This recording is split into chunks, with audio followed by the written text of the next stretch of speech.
इसलिए सदगुरु कबीर से जब किसी ने पूछा कि इस धरा पर, इस ब्रह्मांड में भक्ति के सामने कोई वस्तु है जिसकी तुलना की जा सके,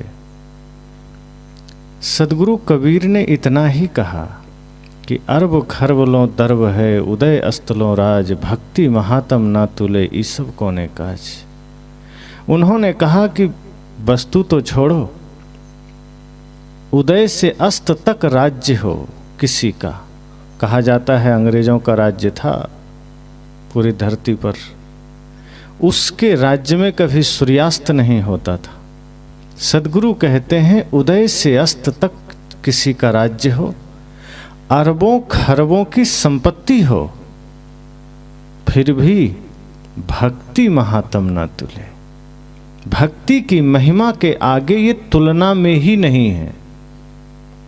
ऐसी कोई वस्तु इस धरा पर नहीं जो भक्ति से तुलना की जा सके। लेकिन सवाल यह उठता है कि वो भक्ति क्या है? भक्ति का अर्थ क्या है? क्योंकि आज तो भक्ति चारों ओर दिखाई तो पड़ती है। आप कहीं भी चले जाएं, भक्ति का स्वरूप नजर आता है, और हम जो देखते हैं हमें लगता है यही तो भक्ति है।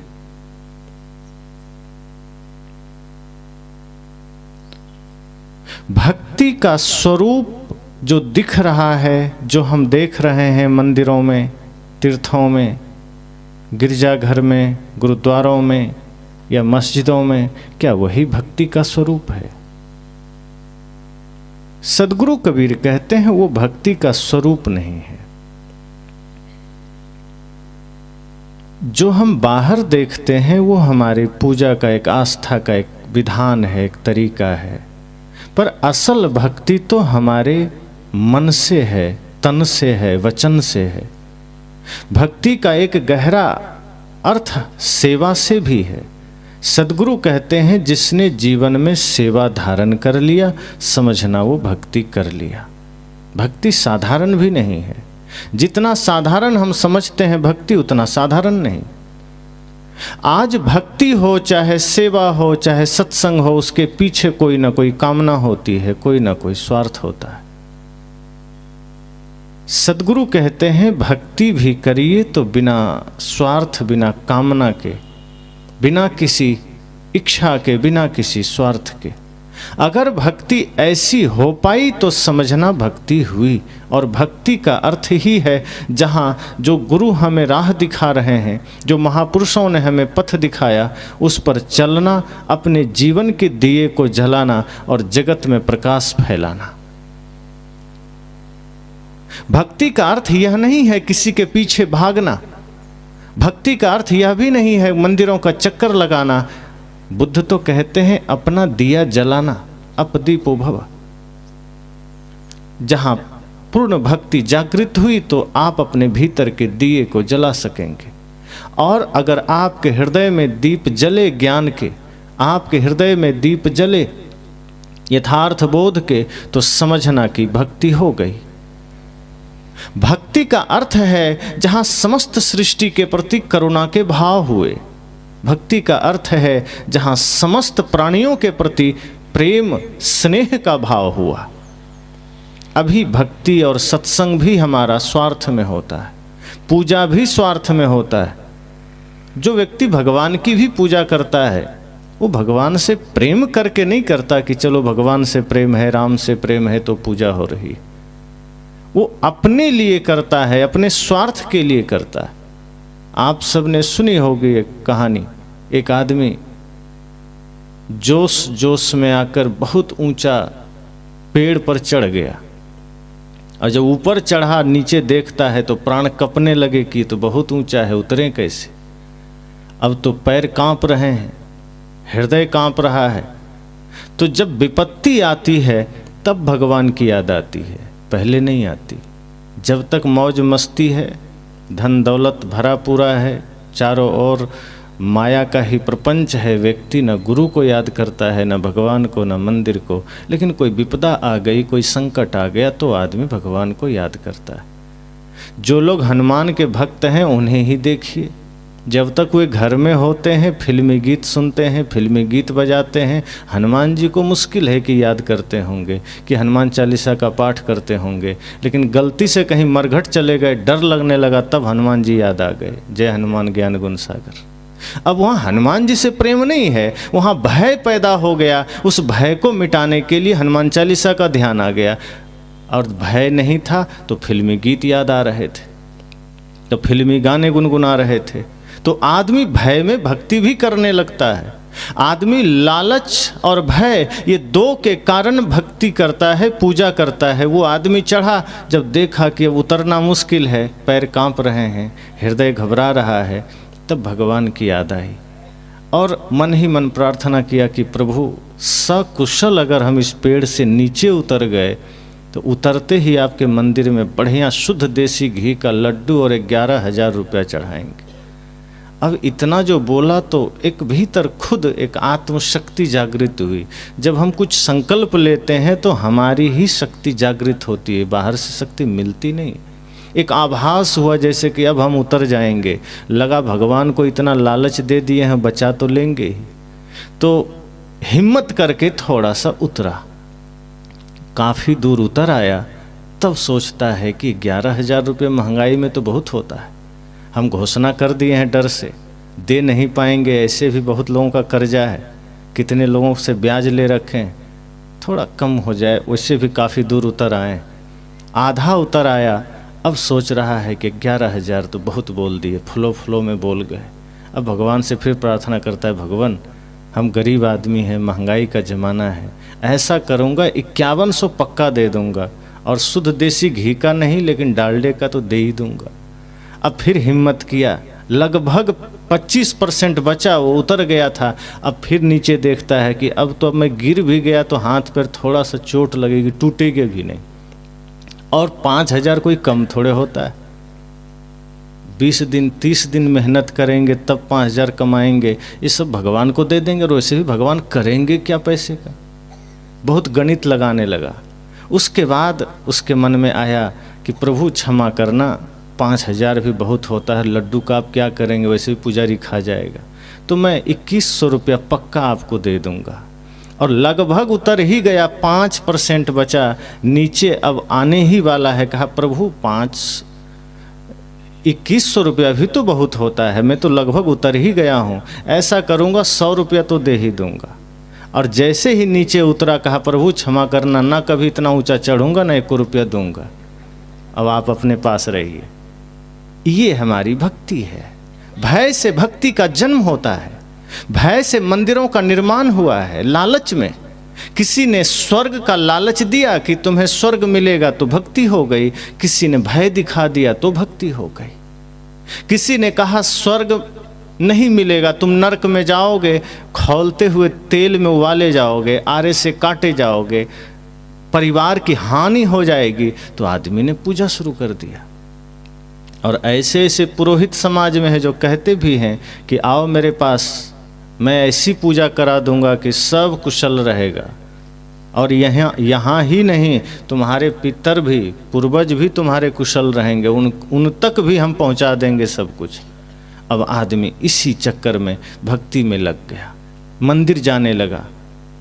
लेकिन असल सदगुरु कबीर कहते हैं असली बात यह है कि वह प्रेम और श्रद्धा में नहीं कर रहा, वो लालच में कर रहा है, डर में कर रहा है। हनुमान की उपासना भय में चल रही है, शिव जी की उपासना भय में चल रही है।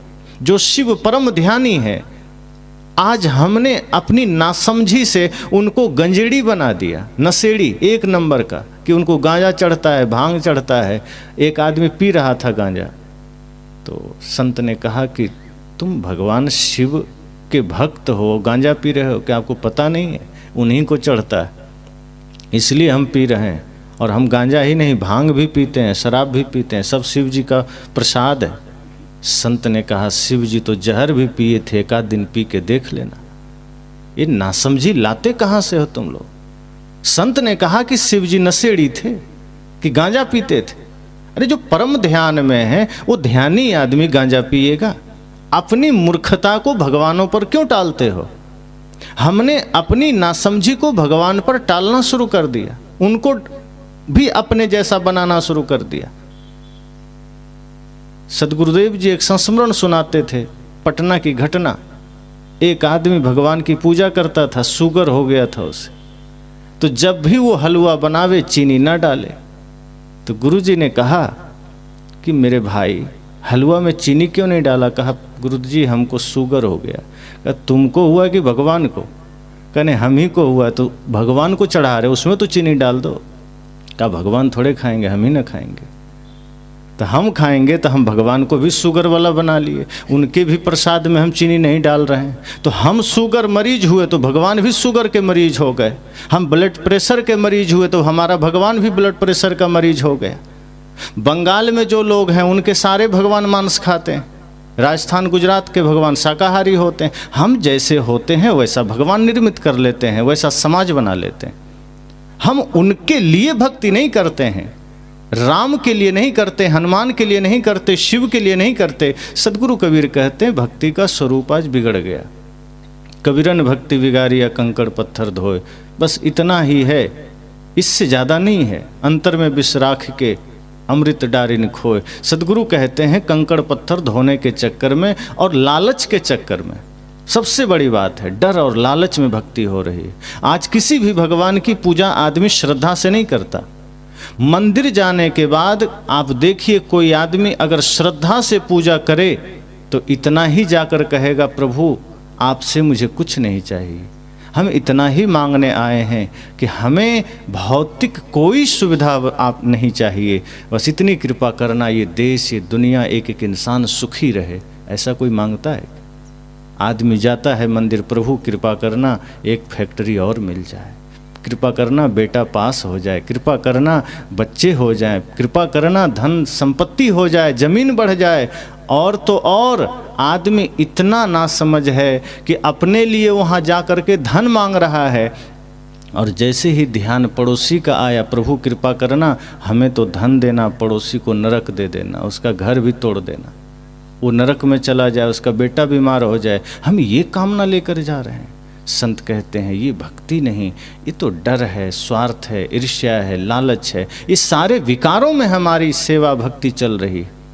हम गुरु के पास भी जाते हैं, निस्वार्थ भक्ति की कामना नहीं करते। हम गुरु के पास जाते हैं तो कुछ न कुछ मांगने चले जाते हैं, भौतिक सुविधा मांगने चले जाते हैं। गुरु जी कृपा करना मुकदमा में विजयी हो जाएं, गुरु जी कृपा करना आशीर्वाद देना पोता पास हो जाए, यही तो मांगते हैं। कृपा करना खेत लिए हैं और बढ़ जाए, और खरीदें, और धान बढ़े, और गेहूं बढ़े, यही तो बढ़ाने जाते हैं। एक आदमी मुझे फ़ोन किया, उसने कहा गुरुजी मेरी भैंस चोरी हो गई, ज़रा बताना कहाँ है अभी। मैंने कहा थाने में जाओ। हम थाना है क्या? अरे भैंस चोरी हुआ है, तुम्हारा मन चोरी हो जाए तो फ़ोन करना मेरे पास। मन कहाँ जा रहा है, क्यों जा रहा है, इसका समाधान बता सकता हूँ। अब भैंस कहीं चली जाए वो मैं कैसे बताऊँगा? उसने कहा नहीं बहुत लोग बता देते। मैं कहा वहीं चले जाओ। ये भैंस तुम्हारी कहाँ गई, कौन ले गया, ये हम कैसे जानेंगे? लेकिन ऐसे भी नासमझ हैं समाज में जो बताने के लिए बैठे हैं। अब 10 लोग आए तो 5 का सही भी हो जाता है, संजोग है, तुक्का बैठ गया तो वो 5 प्रचार करेगा कि नहीं मेरा तो बता ही दिया। अब 4 ही दिशा है तो 4 में कोई तो दिशा में गया ही होगा। अब मान लो संजोग बसात वो कह दिया पूरब गया और उसका पूरब ही गया हो, मिल जाएगा, खुश तो होगा ही, धन्यवाद तो देगा कि सही बता दिया। यही होता है। तो नासमझों की कमी नहीं, जो भक्ति का भी इस्तेमाल संसार के स्वार्थ के लिए करते हैं, निजी स्वार्थ के लिए करते हैं, और उसे ही भक्ति मान लिए, उसे ही पूजा मान लिए, उसे ही जीवन का लक्ष्य मान लिए। सदगुरु कहते हैं नहीं, भक्ति मतलब जहाँ कोई कामना नहीं, कोई स्वार्थ नहीं, कोई लालच नहीं, बस जिसमें स्वयं के जीवन के लिए शुभ भाव और समस्त सृष्टि के लिए शुभ भाव, अपने लिए निर्मल भाव, पवित्र भाव, मन वचन कर्म से, और जगत के लिए वही निर्मलता, वही पवित्रता कि जहाँ देखो वहीं पावन, जहाँ देखो वहीं निर्मलता। अगर ऐसा है, सेवा का भाव है मन में, सेवा का, एक दूसरे के प्रति समर्पण का भाव है, परिवार में समर्पण का भाव है, और कर्तव्य का भाव है, खान पान निर्मल है, पवित्र है। इस सारे सद्गुण जब हमारे जीवन में हैं तो समझना भक्ति तो है ही। भक्ति भी उसी में से एक है। सेवा, भक्ति, ज्ञान, इस सब एक दूसरे के पूरक हैं। अगर एक भी जागृत हुआ मतलब सब जागृत होगा।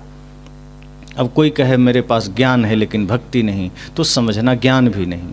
कोई कहे मेरे पास भक्ति है ज्ञान नहीं, तो समझना भक्ति भी नहीं। इस सब शब्द का खेल है। बात एक ही है कि मन का निर्मल हो जाना, मन का निष्कपट हो जाना, निष्काम हो जाना। और हम कहीं भी जाएं तो कुछ मांगने ना जाएं। गुरु से भी हम मांगे नहीं। गुरु से हम इतनी ही प्रार्थना करें कि गुरु कृपा करें कि हमारा मन निर्मल बना रहे, हमारी भक्ति दृढ़ रहे, हमारा जीवन सेवा में बीते। लेकिन सदगुरु कहते हैं ऐसी है दीवानी दुनिया, भक्ति भाव नहीं बूझे जी। कोई आवे बेटा मांगे, यही गुसाई दीजिए जी। सदगुरु कहते हैं दुनिया तो ऐसी दीवानी है कि वो भक्ति बूझते ही नहीं, भाव बूझते ही नहीं। कोई बेटा मांग रहे हैं, कोई धन मांग रहे हैं, कोई जमीन मांग रहे हैं, इसी को भक्ति समझ लेते हैं। एक माता जी आई, उसने कहा मेरा पोता मैट्रिक का 10वीं का एग्ज़ाम दे रहा है, कृपा करना पास हो जाए तो हम आपको बुलाकर भंडारा करेंगे। हमने ऐसे ही हंसी में कहा कि मान लो पास नहीं हुआ तो? कहा फिर कहाँ इतना फुर्सत है आपको बुलाएंगे। हमने कहा सौदेबाजी तो हो गई। अब आप का आशीर्वाद लगेगा तो आपको घर बुलाएंगे, नहीं लगेगा तो क्या लेना देना आपसे, क्या लेना देना धर्म से, संत से, सत्संग से। तो ये बिजनेस ही तो हुआ। अगर आपका सत्संग में भी बिजनेस है, भक्ति में भी व्यापार चल गया, तो फिर वो भक्ति भक्ति नहीं हुई। संसार में तो व्यापार करते ही हैं, ये भक्ति तो निर्मल मन में है। भक्ति तो जहाँ कोई कामना नहीं, कोई स्वार्थ नहीं, कोई इच्छा नहीं। इतनी ही इच्छा हो कि सद्गुरु ऐसी कृपा करें कि पूरा जीवन निर्मलता में बीत जाए, पूरा जीवन पवित्रता में बीत जाए। मन में किसी के लिए कोई कपट नहीं, छल नहीं, ईर्ष्या नहीं। सारे साधना का मूल यही है, मन का निर्मल हो जाना। सारी तपस्याओं का मूल यही है। बड़े बड़े तपस्वियों का नाम सुनते हैं कि सैकड़ों वर्ष तक तपस्या किए। अभी कुंभ मेला का वीडियो देखिए, कई लोग हाथ ऐसे किए हुए, नाखून लटक गया है, और थोड़ा सा किसी बात पर वो इतना तेज गुस्सा में आते हैं। वो कौन सा तपस्या हुई? तपस्या का मतलब है आपका मन का निर्मल हो जाना, मन पवित्र हो जाना कि जो कोई गाली दे तो जवाबो नहीं दीजिए। इस तरह से हमारे भीतर का जो तमस प्रवृत्ति है वो मिट जाए। हम कठोर साधना ना करें, कोई बात नहीं, मन की साधना करें। शरीर को ना तपाएं, कोई बात नहीं, मन को तपाएं। हम उल्टा करते हैं। देह सुखाए पिंजर करे, धरे रहने दिन ध्यान, तुलसी मिटी न बासना, बिना विचारे ज्ञान। समस्या मन में है, दुख का कारण, पीड़ा का कारण मन है, शरीर को तपा रहे हैं। एक वीडियो मैंने सुबह देखा, एक बाबा कांटा पर लेटे। वे कांटा पर लेटे हैं मतलब सीधी सी बात है, भाव यही है कि हम दिखाएं दूसरों को, देखो मैं कांटा पर हूं। अब लोग देख रहे हैं, पैसे फेंक रहे हैं। और कांटा पर लेटने से क्या, क्यों कष्ट देना शरीर को? बढ़िया ध्यान करो, मन निर्मल बनाओ, जगत सेवा करो, जगत कल्याण करो। आपके द्वारा, आपकी बातों से, आपके विचारों से अगर कुछ लोगों के जीवन में परिवर्तन आया, समझना यही तपस्या है, यही ध्यान है।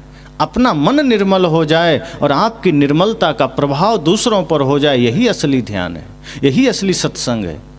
हम कांटे में लेटें कि हम धूप में बैठें, तो ये तो शरीर को गलाना हुआ। जब सिद्धार्थ गौतम शरीर को कष्ट दे रहे थे, शरीर को गला रहे थे, जो जो उस समय के गुरुओं ने बताया वो करने लगे कि हमें सत्य को पाना है, स्वयं को पाना है। उस चक्कर में वो सब कुछ किए, लेकिन कुछ मिला नहीं। अंत में शरीर लाचार हुआ, रोगी होने लगा और बेहोश होकर गिर पड़े। तब एक कन्या, गांव की साधारण कन्या ने कहा कि आप ये क्या कर रहे हैं, क्या करना चाहते हैं? कहा सत्य को पाना चाहते हैं। कहा शरीर ही ना रहेगा तो सत्य को पाएगा कौन? आपकी समस्या का कारण शरीर नहीं है। शरीर है तभी तो सेवा करेंगे, शरीर है तभी तो साधना करेंगे। तो शरीर को क्यों गला रहे हो, शरीर को क्यों तपा रहे हो? इतना भी कठिन तप ना करिए कि शरीर ही ना रहे, कि शरीर ही लाचार हो जाए। साधना करिए, तप करिए, लेकिन उतना करिए सहज साधना, जिसे सदगुरु कबीर कहते हैं सहज ध्यान रहो, सहज ध्यान रहो। कहा जाता है, सिद्धार्थ ने कहा कि बड़े बड़े शास्त्र और बड़े बड़े गुरु जो बात हमें ना बता पाए, एक साधारण सी कन्या ने छोटे शब्दों में बता दिया कि शरीर कारण नहीं है आपकी समस्याओं का। शरीर कोई उपद्रव नहीं करता है, उपद्रव मन करता है, और आप शरीर को थका रहे हो, शरीर को छका रहे हो। आपके मन का दोष है, मन कारण है, और आप शरीर को पीड़ा दे रहे हो। तब उनके भीतर एक चेतना जगी कि नहीं, मन है कारण।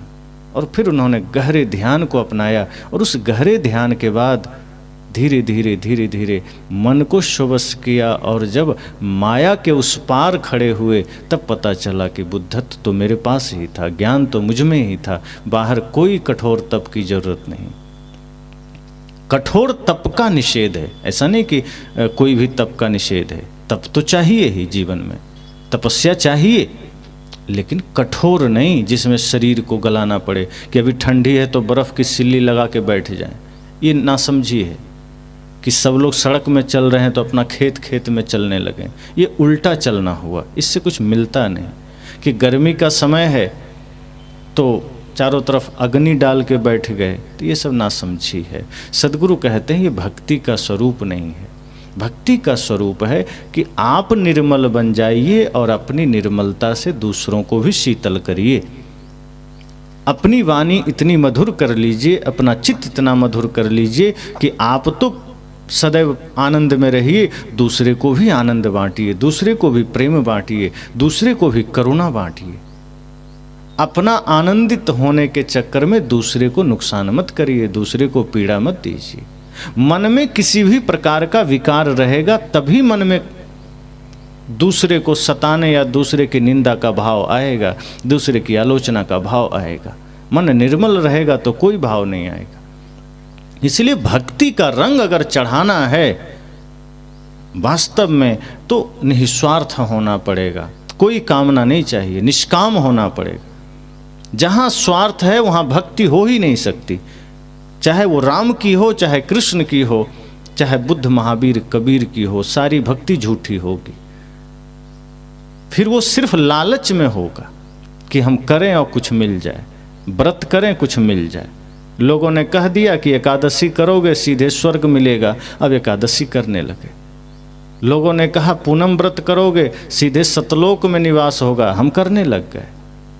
इसलिए नहीं करते कि हाँ मन को हम निर्मल रख सकें, जब तक जिए तब तक सतलोक बनाकर जिए, जब तक जीवन हो घर को ही स्वर्ग बनाकर जिए। ये भाव नहीं है मरने के बाद स्वर्ग जाएंगे, इसके लिए अभी कुछ तप कर लेना है, ध्यान कर लेना है। सदगुरु कहते हैं आपका वर्तमान में घर नरक बना हुआ है, आपका वर्तमान में जीवन कवाड़ बना हुआ है, और आप बाहर कहीं स्वर्ग जाने के लिए अभी से तैयारी कर रहे हो। स्वर्ग की तैयारी का अर्थ है वर्तमान में घर को मंदिर बनाना, वर्तमान में जीवन को स्वर्ग बनाना। अगर आपका आपस का व्यवहार मधुर है तो यही तो तप है। अगर आपका माता पिता गुरु में निष्ठा है, आपकी श्रद्धा है, यही तो भक्ति है। और यही हम नहीं कर पाते। हम एकादशी व्रत तो करेंगे कि चलो आगे चल के हम स्वर्ग जाएंगे, पर कोई मतलब नहीं।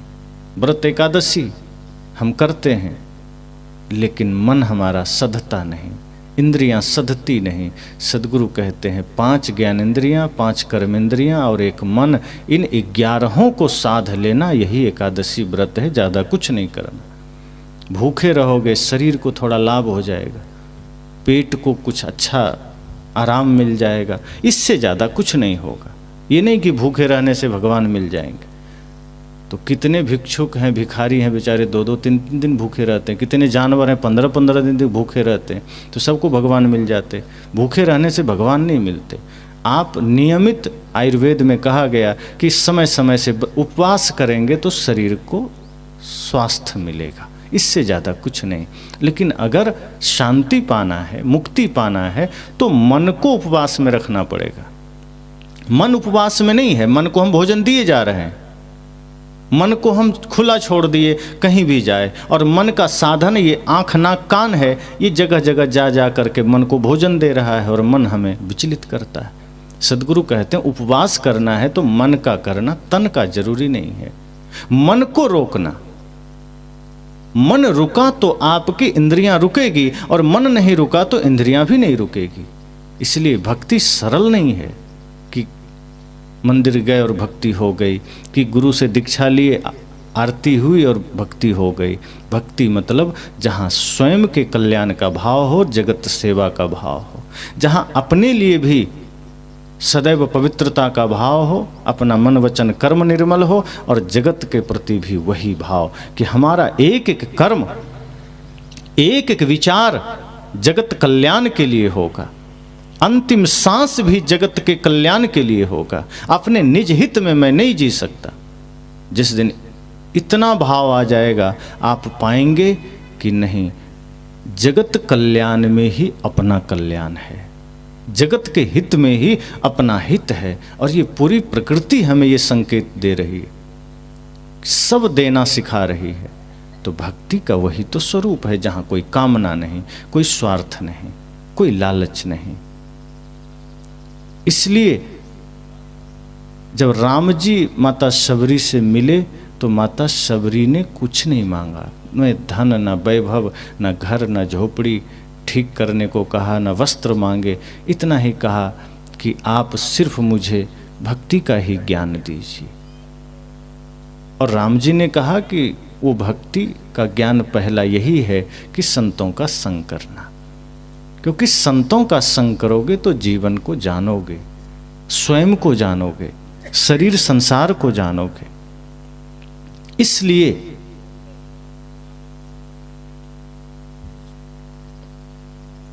भक्ति का स्वरूप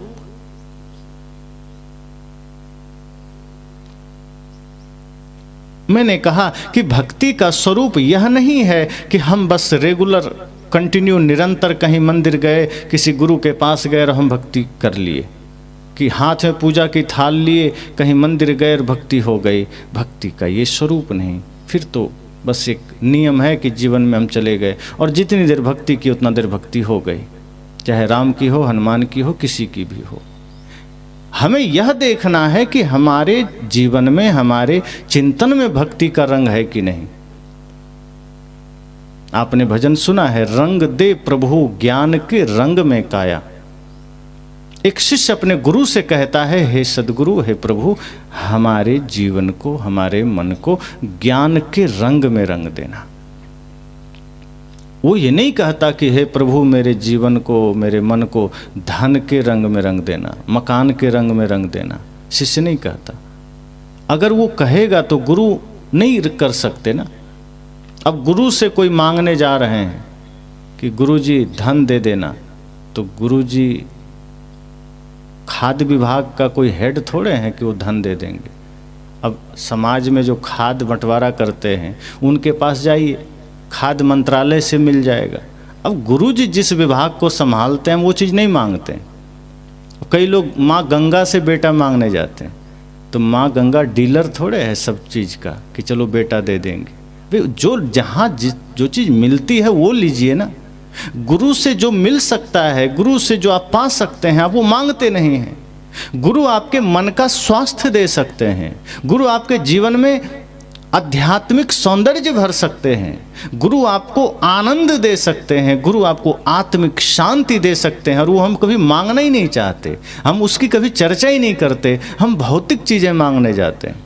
शिष्य कहता है, गुरुजी कृपा करना, ज्ञान के रंग में रंगना। मुझे संसार का रंग नहीं चाहिए, मुझे दुनियादारी का रंग नहीं चाहिए। ऐसे ही जन्मों जन्मों से ये मन दुनिया के रंग में रंगता आया है। ये मन पहले ही बदरंग हो चुका है, बेरंग हो चुका है। मुझे अब संसार का रंग नहीं चाहिए। इस मन पर न जाने क्रोध ने, काम ने, अहंकार ने, ईर्ष्या ने, द्वेष ने कितने रंग चढ़ा रखे हैं। हे सद्गुरु, ये जीवन अब जागृत की अवस्था में है, इसलिए इतनी ही कामना है कि हे सद्गुरु, हे प्रभु, इस मन को, जीवन को ज्ञान के रंग में रंगना। और आगे शिष्य क्या कहता है, रंग न ले इस पापी मन को अपने रंग में माया। हे सद्गुरु देरी न करना, अगर आपने देरी कर दिया तो माया चारों ओर से खड़ी हुई है, अपना पूरा सामर्थ्य लेकर, पूरी सेना के साथ, पूरे लाव लश्कर के साथ। अगर गुरुजी आपने देरी किया मन को ज्ञान में रंगने से, तो ये माया झट से चढ़ जाएगी और वो अपने रंग में रंग लेगी। और एक बार मन माया के रंग में रंग गया तो इसी मन पर क्रोध, इसी मन पर फिर काम, इसी मन पर लालच, इसी मन पर हिंसा सब उतर आएगा।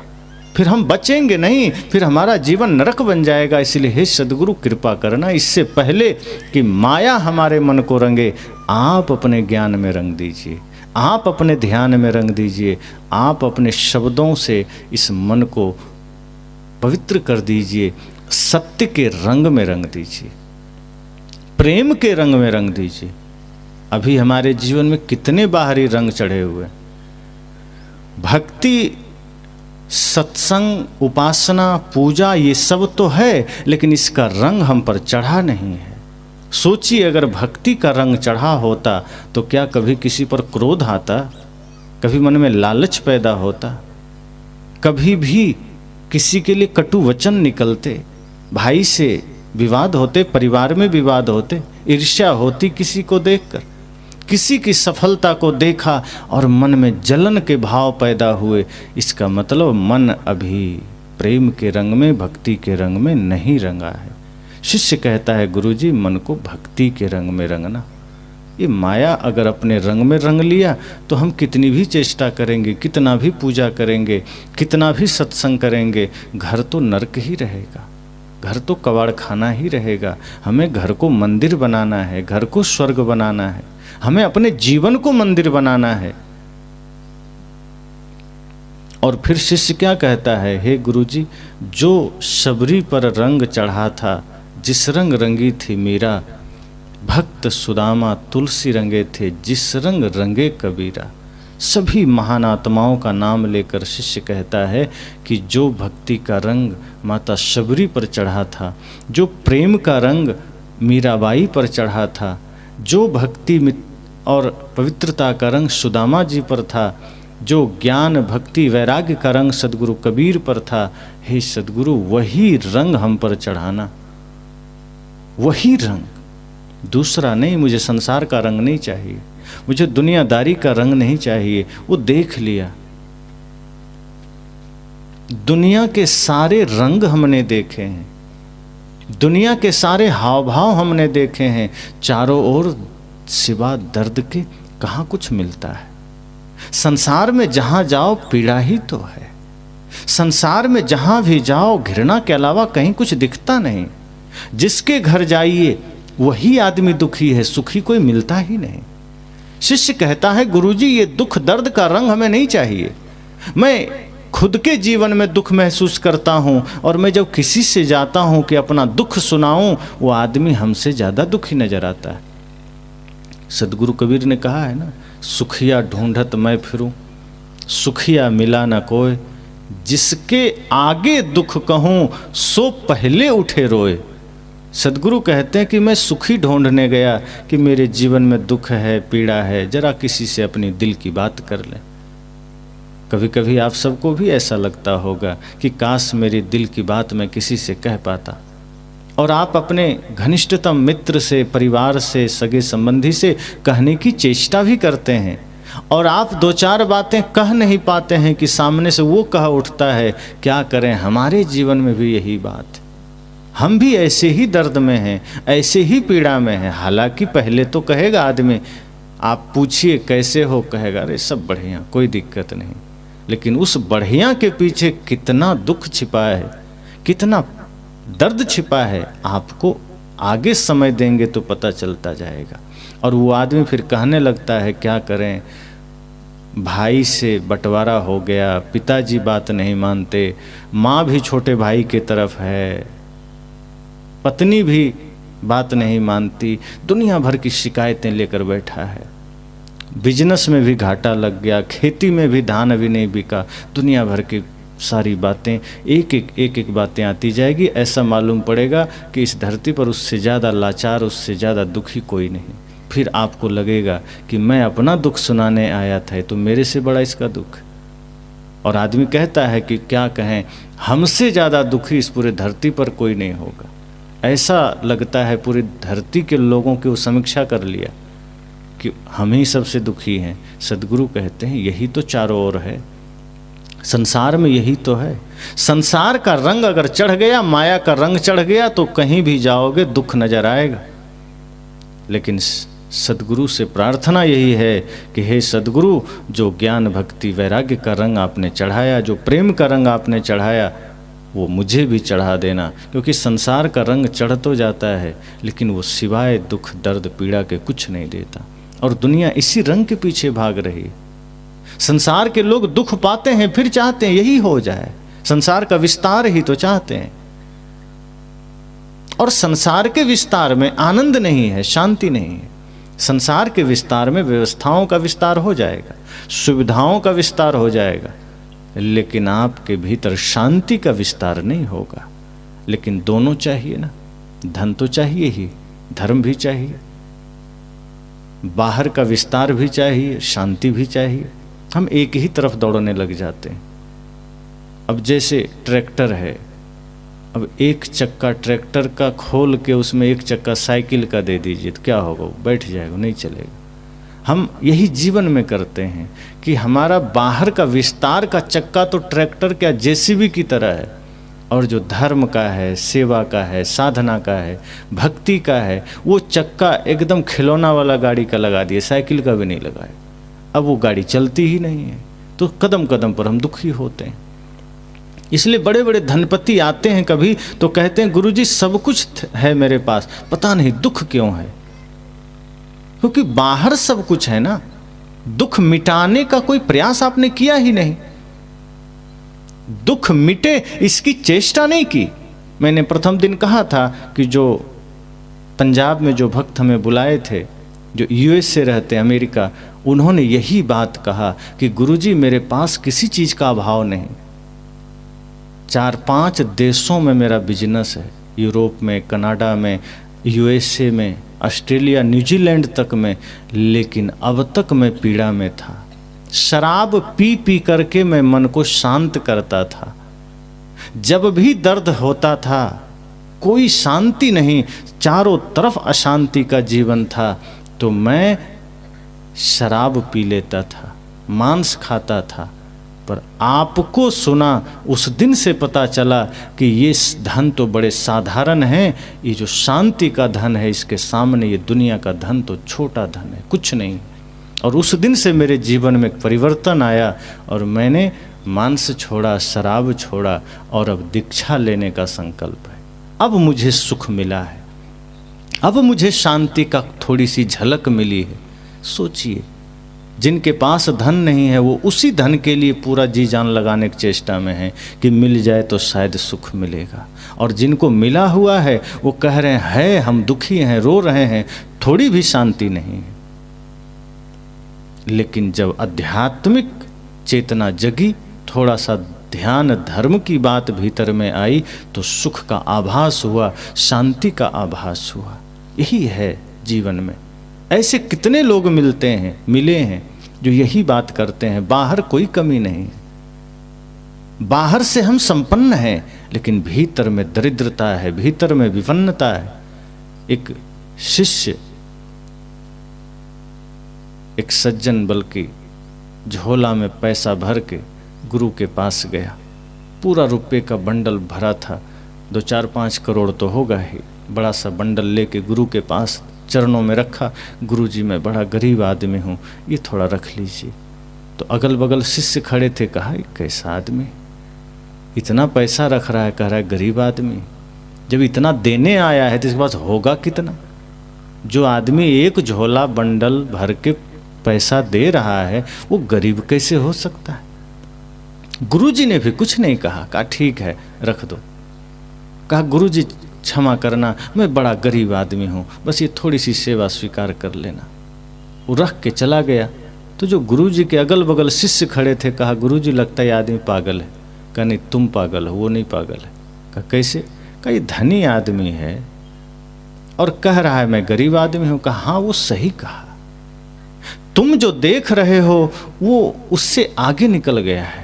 तुम जितना दूर तक उसे देखने की चेष्टा कर रहे हो वो वहां खड़ा नहीं है, उससे आगे निकल गया है, क्योंकि इस धन दौलत में उसने जीवन बिताया है और वो शांति नहीं पाया, और भीतर उसकी दरिद्रता है, भीतर विपन्नता है, भीतर गरीबी है। ये अमीरी तो बाहर की है जो छूटेगी, और उसने जान लिया है कि ये बाहर का धन है, इससे हम धनी नहीं हो सकते। और जो चीज़ उसके भीतर नहीं है वो प्रेम है, सत्य है, भक्ति है, जो वो नहीं है। और जिसके ना होने से आदमी गरीब होता है, जिसके ना होने से आदमी विपन्न होता है, जिसके ना होने से दरिद्र होता है, और उसने ये जान लिया है कि हमारे भीतर भक्ति का धन नहीं है, हमारे भीतर प्रेम का धन नहीं है, ये बाहरी धन है जो कभी ना कभी छूटना तो है ही। जो हो सकता था हमें हमारे धनी होने का कारण वो नहीं है। गुरु जी ने कहा इसलिए वो ये दे कर गया है, वो समझ गया है कि हमारा जीवन सुखी तभी हो सकता है जब भक्ति का धन आएगा। और मैं कहा करता हूँ, आप एक चीज़ विचार करिए कि जब तक मीराबाई महलों में थी, दास दासियाँ थे, सोने चांदी हीरे जवाहरात सब थे, तब तक वो कभी नहीं कही कि मैं धनी हो गई या मैंने सब कुछ पा लिया। लेकिन जिस दिन छोड़ दिया सब, फकीरी का वेश धर लिया, सारे गहने जेवर आभूषण का त्याग कर दिया, और जब जंगल निकल गई, गलियों में निकल गई, तब कहा पायो जी मैंने राम रतन धन पायो, तब पायो। अब इसका अर्थ क्या है? जब तक था संसार जिसे धन समझता है, संसार जिसे वैभव समझता है, उसमें वो जन्म ली, पली बढ़ी, तब तक कहा नहीं कुछ नहीं, गरीबी है जीवन में, मन में गरीबी है, भीतर गरीबी है, क्योंकि शांति नहीं है। और जो हृदय शांति से रिक्त है वो गरीबी ही तो है। लेकिन जब परमानंद का धन का पता चला, प्रेम का धन पाया, नाम का धन, स्वयं को अर्थात आत्मा को जाना, तब कहा मैंने पा लिया। और वो पाने के बाद इतनी मगन हुई कि उन्होंने क्या कहा, ऐसी लागी लगन मीरा हो गई मगन। अब मगन हो गए, अब आनंद हो गया। यही बात सदगुरु कहते हैं कि ये संसार का जो रंग है ये आपको विपन्न करता है, आपको दरिद्र करता है। भीतर जिस दिन प्रेम भक्ति का रंग चढ़ा, आपसे बड़ा संपन्न कोई नहीं। और ये सामंजस्य हमें बिठाना है। इसका अर्थ सदगुरु यह नहीं करते कि आप बाहर से भी गरीब हो जाइए और भीतर संपन्न हो जाइए। सदगुरु कहते हैं आप श्रम करिए, मेहनत करिए, शरीर को अच्छी व्यवस्था दीजिए, बढ़िया घर बनाइए, गाड़ी भी रखिए, कपड़े बढ़िया रखिए, रुपये पैसे रखिए, लेकिन ध्यान रखिए ये मात्र शरीर के साधन हैं, इसको बेहतर रख सकते हैं, रखिए, अच्छी बात है। आप मेहनत करते हैं, आपके पास धन है, अच्छी बात है, पर ध्यान रखना वो धन भी धर्म का कारण बन सके, वो धन अधर्म का कारण न बन सके। और यह ध्यान रखना कि ये मात्र शरीर के लिए है, अपने लिए भी करना है, स्वयं के लिए भी कुछ करना है। और स्वयं के लिए जो धन किया जा सकता है अर्जित, वो भक्ति का धन है, प्रेम का धन है। तो गुरु से शिष्य कहता है, गुरु जी ऐसी कृपा करना कि माया रंगे उससे पहले आप अपना रंग चढ़ा देना। अगर आपने देरी किया तो माया तो तैयार ही बैठी है हमें रंगने के लिए। थोड़ा सा सावधान हुए कि ये कचड़ा चढ़ जाएगा मन पर। और एक बात और है, संसार का मार्ग बड़ा साधारण मार्ग नहीं है, ये बड़ा ही चिकना मार्ग है, नीचे का मार्ग है। यहाँ कुछ भी करने के लिए आपको मेहनत नहीं करना पड़ता। मेहनत सदैव अच्छा करने के लिए करना पड़ता है, गलत करने के लिए कोई मेहनत की आवश्यकता नहीं है। आपने कभी नहीं सुना होगा किसी चोर से कि तुम्हें क्या लगता है कि हम सस्ते में चोर बन गए, बहुत मेहनत की है चोर बनने के लिए, बहुत कॉलेज गए हैं, पढ़े हैं, 4 साल का कोर्स किए हैं तब चोर बने। किसी ने कहा चुपके कब चोर बन गया आपको पता भी नहीं चला, धीरे धीरे चोर में वो PhD हो गया, अब दूसरे को भी ट्रेनिंग दे रहा है। एक शराबी से आपने सुना है कि तुम्हें क्या लगता है, बैठे बैठे शराबी बन गए। कितनी मेहनत लगी है शराबी बनने में, सिर्फ मन को ढीला छोड़ा वो शराबी बन गया, मन को ढीला छोड़ा वो जुआरी बन गया, मन को थोड़ा सा ढीला छोड़ा वो चोर बन गया, वो क्रोधी बन गया, वो लालची बन गया।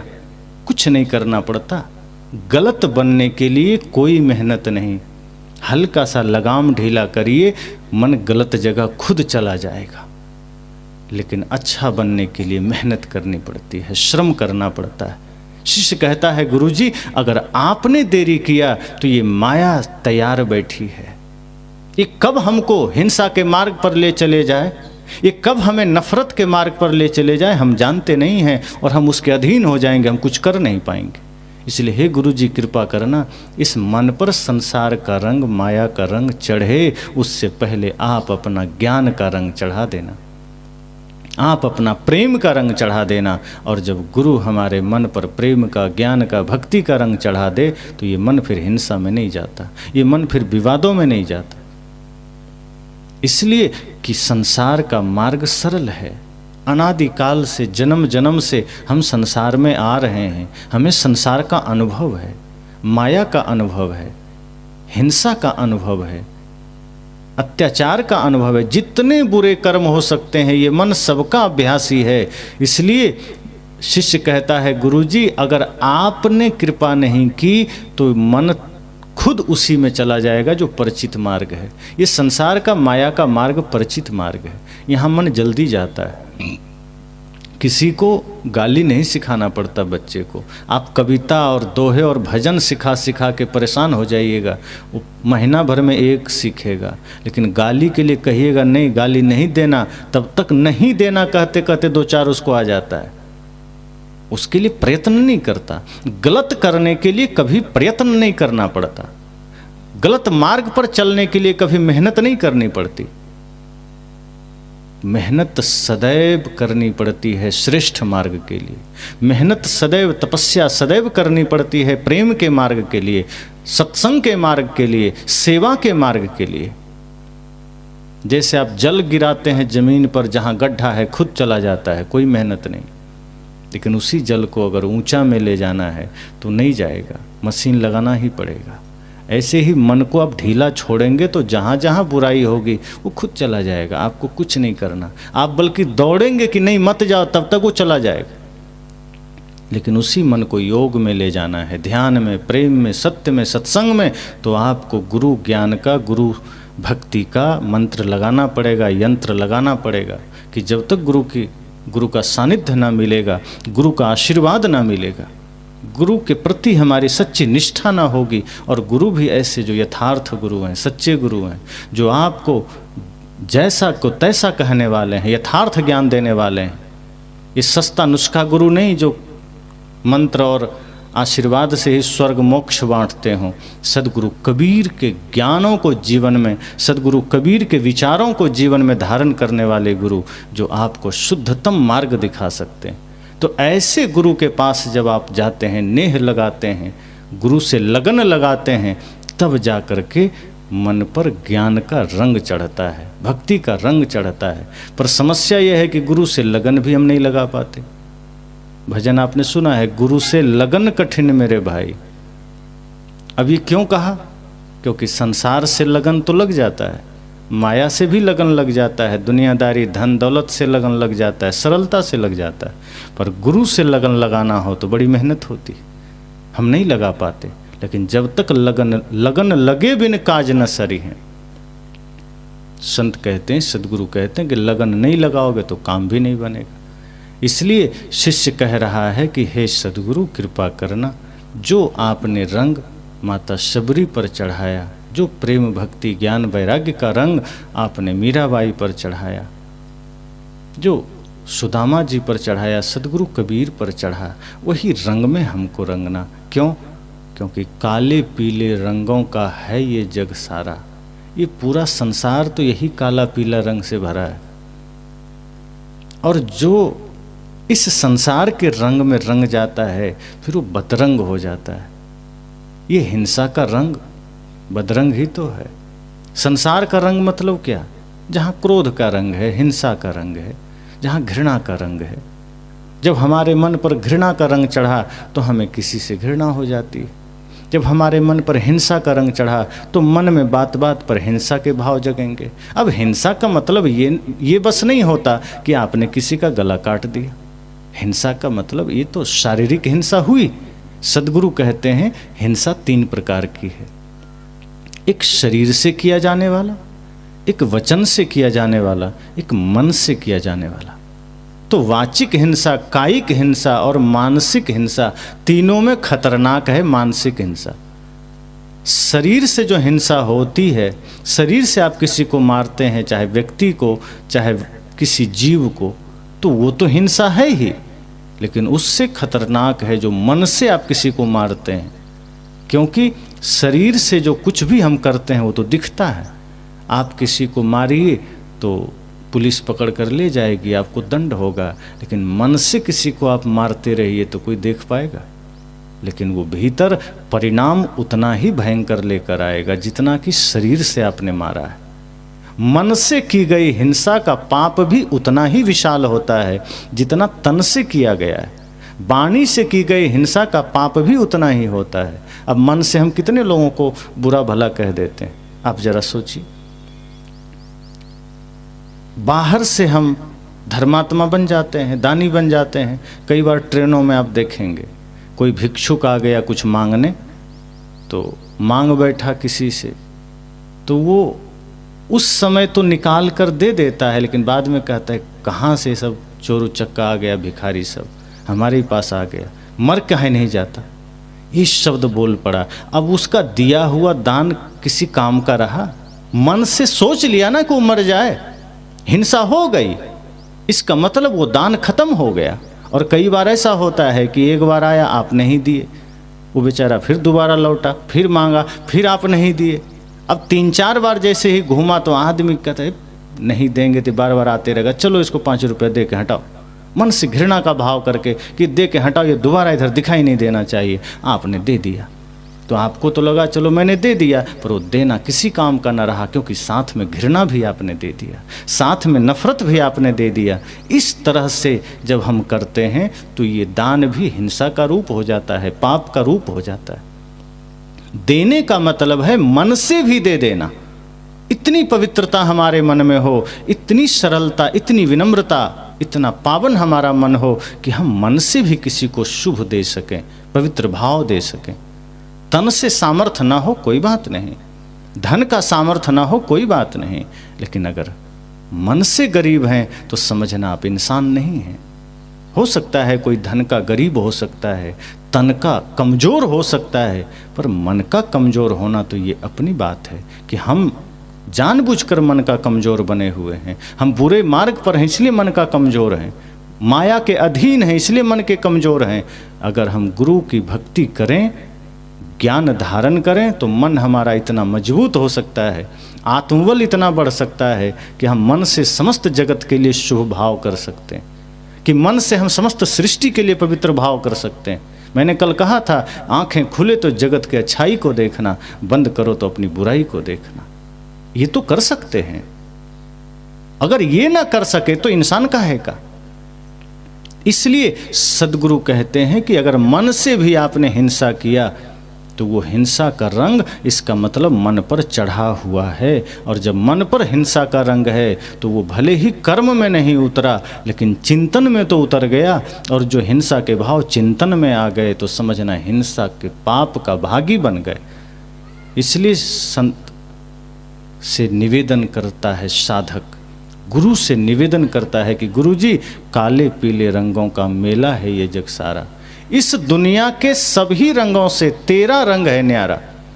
शिष्य कहता है कि गुरुजी इस दुनिया के सभी रंग से आपका रंग न्यारा है। ये तो सही बात है। संसार का रंग बदरंग तो है ही, दुनिया भर के रंग हम जीवन में जीते जीते चढ़ा लेते हैं। कभी कुसंग में पड़ कर के कुसंग के सारे रंग चढ़ जाते हैं। परिवार में रह कर के कितने उतार चढ़ाव के रंग चढ़ते हैं, ऊंच नीच जो भी है भाव बिगड़ते हैं, रंग रंग ही तो है। कुसंग का रंग चढ़ा कि दुनिया भर के सारे विकारों का रंग चढ़ा। लेकिन हे सद्गुरु, आपका रंग सबसे न्यारा है। इस संसार में तो तमाम पाप के रंग हैं, अत्याचार के रंग हैं, छल के रंग हैं, कपट के रंग है। ये संसार रंगा हुआ है, लेकिन आपका रंग न्यारा है, आपका सबसे विलक्षण है, अलग है। इस दुनिया के सभी रंगों से तेरा रंग है न्यारा, जिनको लागा ये रंग ये तेरा, कोई उतार न पाया। जिस पर ज्ञान का रंग चढ़ गया, जिस पर प्रेम का रंग चढ़ गया, उसे कोई उतार नहीं सकता, कोई उतार नहीं पाया, न उतारने का जरूरत है। वही रंग शाश्वत रंग बन जाता है। जिसके जीवन में प्रेम जागृत हुआ, समझना वही ध्यानी हो गया, ज्ञानी हो गया, प्रेमी हो गया, वही धार्मिक हो गया। सिर्फ शब्दों की बात नहीं है कि बाहर से हम धार्मिक हो गए, बाहरी चिन्हों से हम धार्मिक बन जाते हैं, आचरणों से नहीं बनते। बाहर से वेशभूषा तिलक माला लिए धार्मिक बन गए, ये तो सरल काम है, ये तो बड़ा सस्ता है। बहुत से लोग कुंभ मेला में भी क्या करेंगे, आप देखेंगे अधिकांश जो बिहार से ट्रेनें जाती है, 4 महीना पहले से दाढ़ी बढ़ाना लोग शुरू कर देते हैं ताकि टिकट ना लगे, और खैनी चूना खाती हैं, वही चूना का तिलक लगा लेते हैं, और माला तो मिलता ही है बाजार में, पहन लिए, ट्रेन में सवार हो गए, अलख निरंजन बोलते हुए कुंभ मेला पहुंच जाएंगे। तो बाहर से बनने में कितना देर लगा, थोड़ा सा देर, थोड़ी दाढ़ी बढ़ानी पड़ी, समय सबसे ज़्यादा दाढ़ी बढ़ाने में लगा, उसके बाद तिलक लगाने में, माला पहनने में थोड़ा भी देर नहीं लगा। तो बाहर से बन गए, क्षण भर में बन गए। लेकिन भीतर बनना ये असली तपस्या है, ये असली साधना है, ये असली बात है। बाहर कपड़े चाहे कोई भी हो, बाहर तिलक ना हो कोई बात नहीं, बाहर वेशभूषा साधारण हो कोई बात नहीं, भीतर जिसने आचरण को जीवंत बना लिया, पवित्र बना लिया, जिसने सुंदर बना लिया, समझना वो साधु हो गया, साधक हो गया, चाहे आपके ही वस्त्र में क्यों ना हो। और जनक जी तो विदेह कहा है ना, राजा होते हुए। विदेह मतलब जो देह का भाव से मुक्त हो गया, जिसके भीतर, जिसके मन में देह की कोई अवस्था रही नहीं, वो विदेह हो गया, देह में रहते हुए देह से ऊपर उठ गए, और वो राजा थे। सद्गुरु कहते हैं कोई भी व्यक्ति जो संसार के रंग का त्याग कर दिया, जो कुसंग का त्याग कर दिया, तो समझना उसका जीवन, उसके जीवन में भक्ति का, ज्ञान का, प्रेम का, सत्य का रंग चढ़ गया, और वही असली साधक है, वही असली साधु है। और फिर उसके जीवन से ये रंग कभी उतरता नहीं है, बल्कि वो दूसरों को भी इसी रंग में रंगता है। फिर वो सामर्थ्य पैदा कर लेता है कि एक व्यक्ति जब सत्य मार्ग को स्वीकार कर लिया, एक भगवान बुद्ध ने परम सत्य को पाया, पूरी दुनिया को उस सत्य का संदेश दिया, और उसमें सम्राट अशोक सहायक बने। उनके ज्ञान के दीप को लेकर के पूरे विश्व में उन्होंने फैलाया। आज हम सब वही तो कर रहे हैं। उतना बड़ा सामर्थ्य ना सही, छोटे छोटे सम्राट अशोक तो बन ही सकते हैं।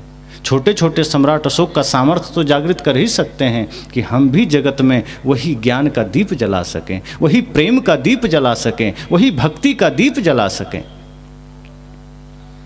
इसलिए गुरु से प्रार्थना किया शिष्य ने कि गुरुजी ऐसी कृपा करना कि हमारे जीवन में सदैव भक्ति का, प्रेम का, ज्ञान का रंग चढ़ा रहे, ताकि मैं भी उस सत्य के रंग में ऐसा रंग जाऊं, उस प्रेम के रंग में ऐसा रंग जाऊं कि मैं दुनिया को भी वो ज्ञान का, भक्ति का, प्रेम का रंग दे सकूं।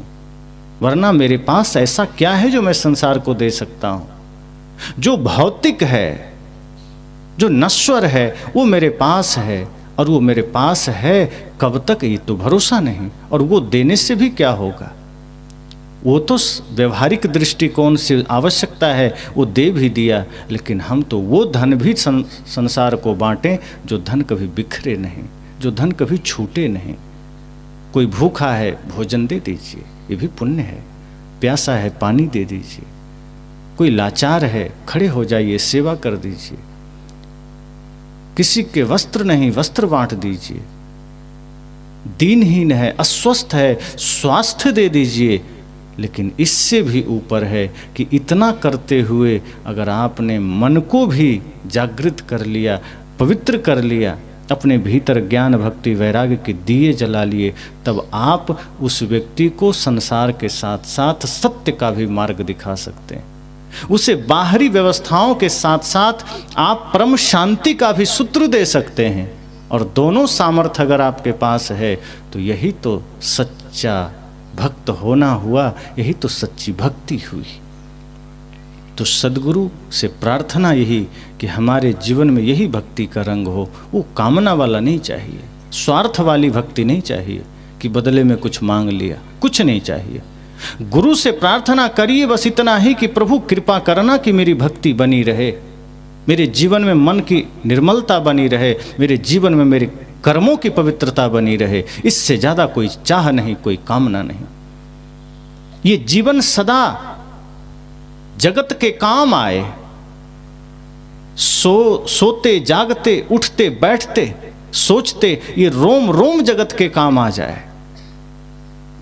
एक एक व्यक्ति की पीड़ा हमारी पीड़ा बन सके, एक एक व्यक्ति का दुख हमारा दुख बन सके। मैं संसार के सुख के लिए प्रयासरत रहूं, संसार को समृद्ध करने के लिए प्रयासरत रहूं, और जिस देश में हमने जन्म लिया है इस देश की एकता, अखंडता और राष्ट्रीयता के लिए खड़ा रहूं।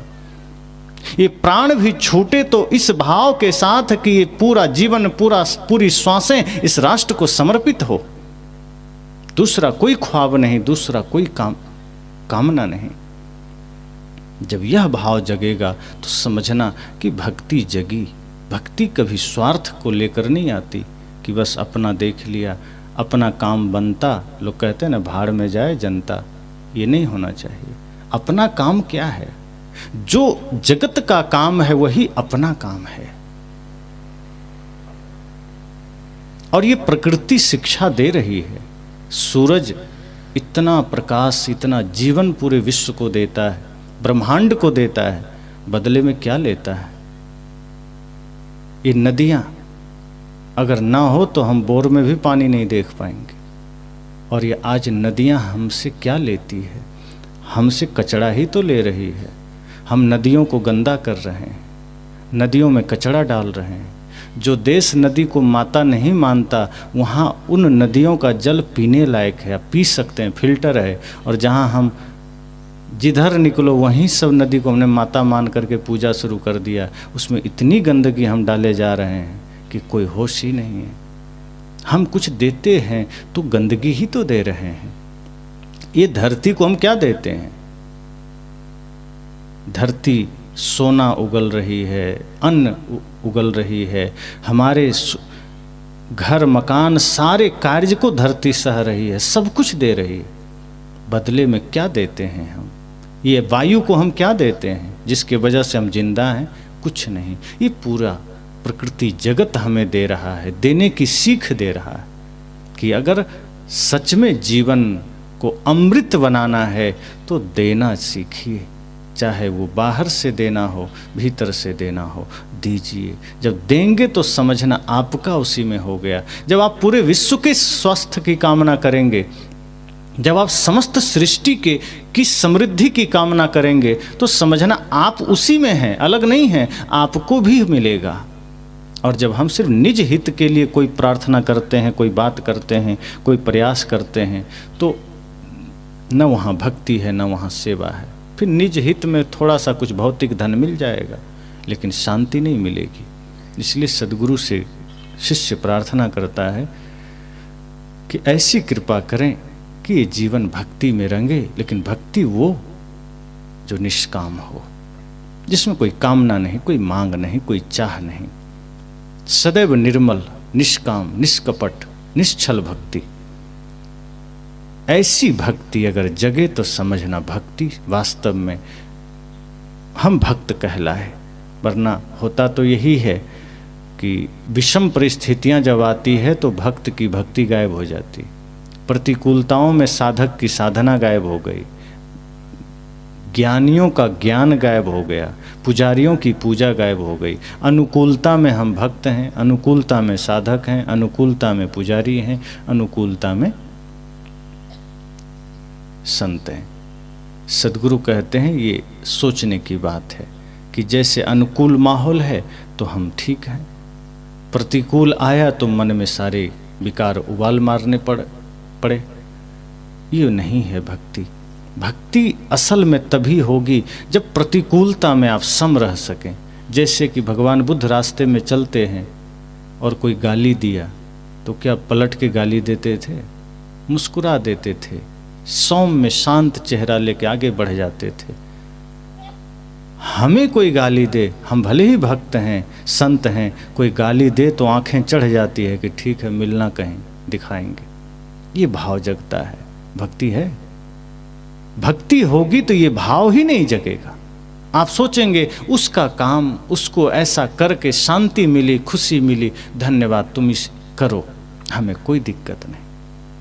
अगर तुम्हें मुझे बुरा बोलकर आनंद मिलता है तो हम तुम्हारे आनंद में बाधक नहीं बनेंगे, ठीक। भक्ति प्रतिकूलता में दिखनी चाहिए, अनुकूलता में नहीं। अब नदी सूखी हो और कोई पार हो जाए और बाहर जाके खूब सीना ठोके कि देखो मैं नदी पार कर लिया, तो सूखी नदी पार करना कौन बहादुरी है? नदी लबालब पानी से भरा हो, धारा तेज हो और तब पार हो जाए, तब बहादुरी है।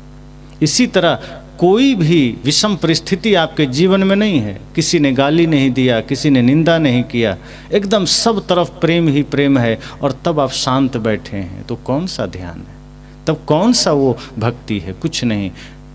भक्ति की, साधना की, आपके ध्यान की परीक्षा तब है जब कोई गाली दे दिया, किसी ने आलोचना कर दिया, किसी ने निंदा कर दिया, किसी ने शिकायत कर दिया, किसी ने हाथ उठा दिया और फिर भी शांति बनी रहे, फिर भी मन शांत रहे, फिर भी चेहरे पर कोई परिवर्तन न आए, तब समझना भक्ति हुई। तो ऐसी भक्ति चाहिए जहाँ मन निर्मल हो, जहाँ मन पवित्र हो। तो इस सत्र में दूसरे दिन के यही मंगल कामना कि हम सब भी सद्गुरु संतों से ऐसी ही प्रार्थना करें कि हे सद्गुरु, आपकी ऐसी कृपा हो कि हमारे जीवन में भी यही निर्मल, निश्चल, पवित्र भक्ति उतर सके, जहाँ मुझे कोई कामना ना हो, कोई स्वार्थ ना हो। हमारा मंदिर भी जाना हो, सत्संग भी जाना हो, अगर हम जाते हैं कोई हर्ज नहीं, लेकिन यह सोच कर जाइए कि वहाँ भी हम जाएंगे तो कुछ लेकर आएंगे, कुछ जीवन में परिवर्तन लेकर आएंगे। मान लीजिए आप राम जी के ही मंदिर जाइए, कोई हर्ज नहीं, तो यह संकल्प लेकर जाइए कि जो कुछ भी अच्छा राम जी के जीवन में था वो अच्छाई हमारे जीवन में भी आए। आप सद्गुरु कबीर के ही मंदिर में जाइए, वहाँ यह संकल्प लीजिए कि जो कुछ भी सद्गुरु कबीर का अद्भुत अनमोल ज्ञान है वो हमारे आचरण में उतरे।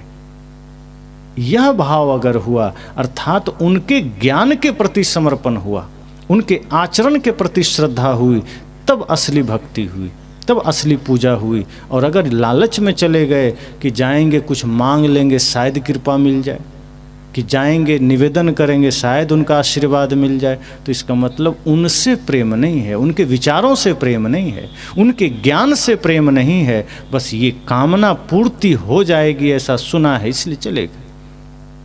हनुमान जी की कृपा बरस जाएगी, हम संपन्न हो जाएंगे, धनी हो जाएंगे, इसलिए चले गए। वस्तुतः यह भक्ति ही नहीं है, यह सिर्फ व्यापार है। और व्यापार अगर मन में चल रहा है, सद्गुरु तो कहते हैं व्यापार अगर बाहर हो या भीतर, उससे दुख ही पैदा होता है। और भीतर भी अगर हम धर्म में व्यापार का भाव लेकर गए कि बदले में संसार की कामना है, बदले में स्वास्थ्य की कामना है, बदले में कपड़े और मकान की कामना है, तो सद्गुरु कहते हैं ये तो फिर बहुत छोटी बात हो गई, ये तो एकदम महामूढ़ता की बात हो गई कि गुरु के पास खड़े हैं, साक्षात सद्गुरु के पास खड़े हैं और मांग भी रहे हैं कंकड़। अरे हीरा मांग सकते थे तो कंकड़ क्यों मांगना? और वो सब कंकड़ ही तो है जो यहीं रह जाना है। हीरा मांग सकते थे, उनसे तो अनमोल खजाना मांग सकते थे, और मांगा भी ये संसार की चीजें। तो ये नहीं होना चाहिए। इसलिए यही संकल्प हम सबका हो। इसी के साथ वाणी को विराम।